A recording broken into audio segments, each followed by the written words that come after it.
In this quick demonstration, we're going to show you how easy it is to create quick, dirty down effects along with wet dirt simulations using our mud effects from the visual effects range. Mud effects is an earthy-like paste in cosmetic grade quality. In this tutorial, our artist Mika is using the shade brown. Apply the mud effect with a soft brush and blend out using a buffing brush like the Blue Master Skin Perfector. The mud can be used on the skin, hair and clothing. A stipple sponge can then be dipped into the mud effect and stippled over the surface to create a realistic texture.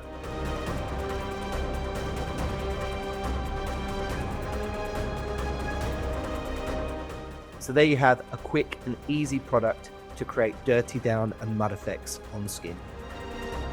For more intense looks, the product can be applied in much higher concentration with the fingers or a sponge, and it creates a real extreme mud effect. If you've got any questions, please don't hesitate to put them in the comment section. Please don't forget to like, share and subscribe.